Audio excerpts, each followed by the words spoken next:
Welcome back to another tech tutorial.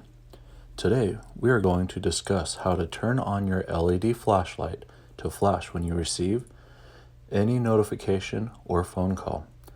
This feature is great for those hard of hearing as well as those that need to have a quiet home with kids that are napping, or for those needing to concentrate on homework or projects and you don't want to disturb them.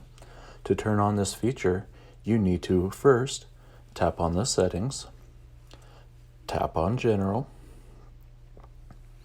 tap on accessibilities, scroll down till you find the hearing section,